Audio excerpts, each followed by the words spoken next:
امریکی طیاروں نے بمباری کی ہے اور کہا جا رہا ہے کہ کافی تو سویلین مارے گئے۔ رحیم اللہ صاحب معاف کریے گا آپ کی بات کاٹ رہی ہوں، تو یہ تو جو اب دونوں طرف سے اگر اس طرح کے حملے ہو رہے ہیں اور پھر داعش کے بھی اور طالبان کے بھی اور امریکن فورسز اور کابل میں حکومت، تو سر پھر اب ہم اس کا اثر جو وہ پیس ٹاکس تھیں ان کے اوپر کتنا پڑے گا، یا ہم کہیں کہ یہ حملے جو ہیں اس لیے ہو رہے ہیں کیونکہ پیس ٹاکس جو ہیں وہ بالکل ناکام ہو چکی ہیں؟ نہیں، میں تو یہ کہوں گا کہ وہ جو امن معاہدہ ہے وہ برقرار ہے، کسی بھی فریق نے اس کو ختم کرنے کا ابھی تک اعلان نہیں کیا، اور البتہ یہ کوشش ہو رہی ہے کہ یہ جو امن معاہدے میں جو دوحہ میں ہوا تھا 29 فروری کو، اس کے نکات کے اوپر عمل درآمد کیا جائے، خاص طور پہ قیدیوں کا تبادلہ ہو جائے تاکہ بین الافغان مذاکرات شروع ہو جائے۔ تو اس کے لیے ابھی بھی کوشش ہو رہی ہیں۔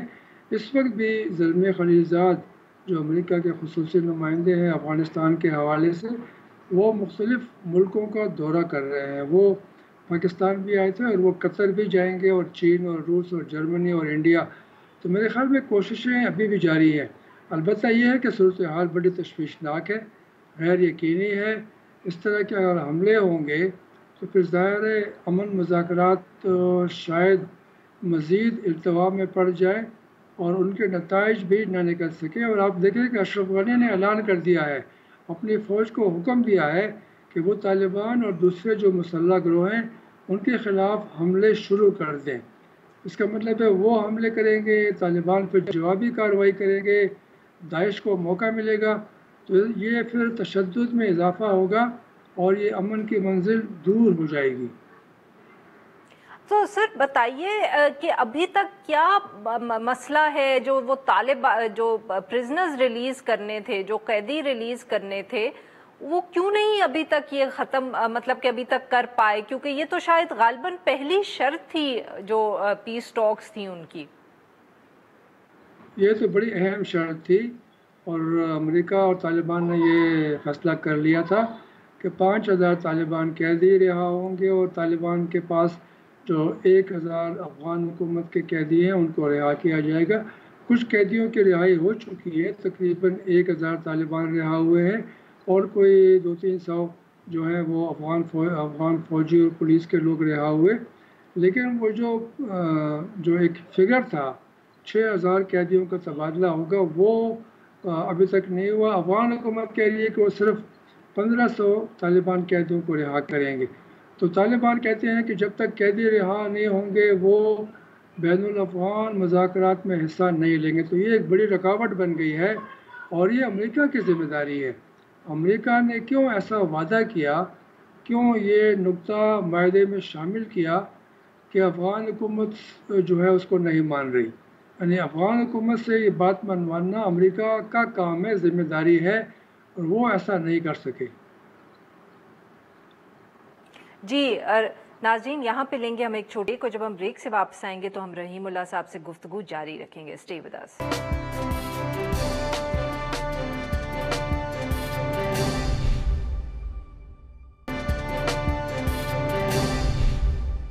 ویلکم بیک ناظرین، ہم گفتگو کریں رحیم اللہ یوسف زئی صاحب سے، اور ہم ان سے بات کریں کہ افغانستان کے اندر جو امن مذاکرات ہوئے تھے اور اس کے بعد کی صورتحال پہ ہم بات کریں۔ رحیم اللہ صاحب، آپ ابھی یہ کہہ رہے تھے کہ جو یہ قیدی ہیں ان کو ریلیز کرنے کی ذمہ داری جو ہے امریکہ کی ہے۔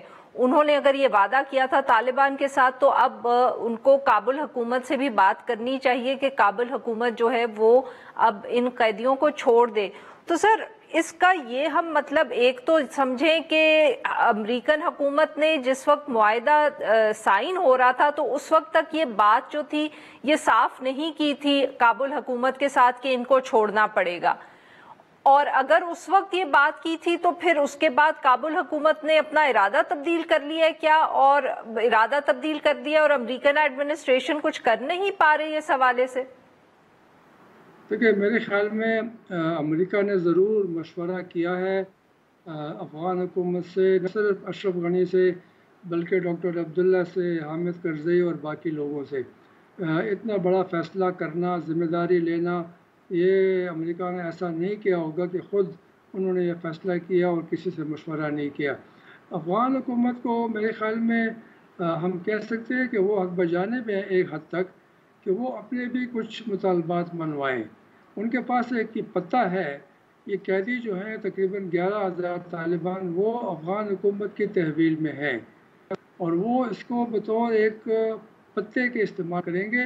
ان کے مطالبات بڑے واضح ہیں. وہ کہتے ہیں کہ جس طرح طالبان نے امریکیوں سے جنگ بندی کی اور ابھی وہ امریکی فوج کے اوپر حملے نہیں کر رہے، اس طرح کی جنگ بندی ہمارے ساتھ بھی کریں اور پھر مذاکرات ہوں گے. پھر وہ یہ بھی کہہ رہے ہیں کہ جو طالبان قیدی ہم رہا کریں گے وہ یہ ضمانت دیں گے کہ وہ پھر سے میدان جنگ میں نہیں آئیں گے. تو میرے خیال میں یہ چونکہ افغان حکومت کو طالبان کے مطالبے کے اوپر امریکہ نے سے باہر رکھا، چونکہ وہ معاہدے میں فریق نہیں ہے، تو وہ سمجھتے ہیں کہ یہ ان کا حق بنتا ہے کہ وہ ان قیدیوں کے ذریعے کچھ باتیں طالبان سے منوائیں. اور طالبان کہہ رہے ہیں کہ نہیں، یہ امریکہ کی ذمہ داری ہے. تو میرے خیال میں امریکی کافی اس وقت لگ رہا ہے کہ پریشان بھی ہیں اور کچھ ان کو غصہ بھی ہے. صحیح. بٹ سر یہ ایک طرف غصہ بھی ہے، پریشان بھی ہیں، ہو سکتا ہے کہ کووڈ-19 کی وجہ سے کچھ ان کی توجہ بھی بٹی ہو، مگر سر اس ساری صورتحال کے اندر جب یہ بات آگے، معاہدہ آگے نہیں بڑھا، تو وہ جو اشرف غنی صاحب اور عبداللہ صاحب کے درمیان مسئلہ تھا، وہ اس کا بھی تو حل امریکہ نہیں ڈھونڈیں گے؟ وہ آپس میں بیٹھ کے تو مسئلہ نہیں حل کر سکتے دونوں. دیکھیں، امریکہ کا دباؤ تو ہے، مشورہ بھی ہے، دباؤ بھی ہے، اور حتیٰ کہ امریکہ نے اس سال $1 ارب کی امداد روک دی ہے اور دھمکی دی ہے کہ مزید $1 ارب اگلے سال روک دیں گے.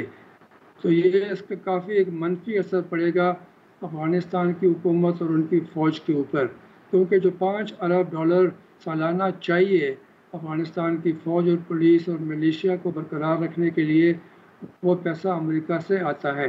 اگر اس میں کمی ہوگی تو پہلے بھی افغان حکومت کافی کمزور ہے، مزید کمزور ہو جائے گی.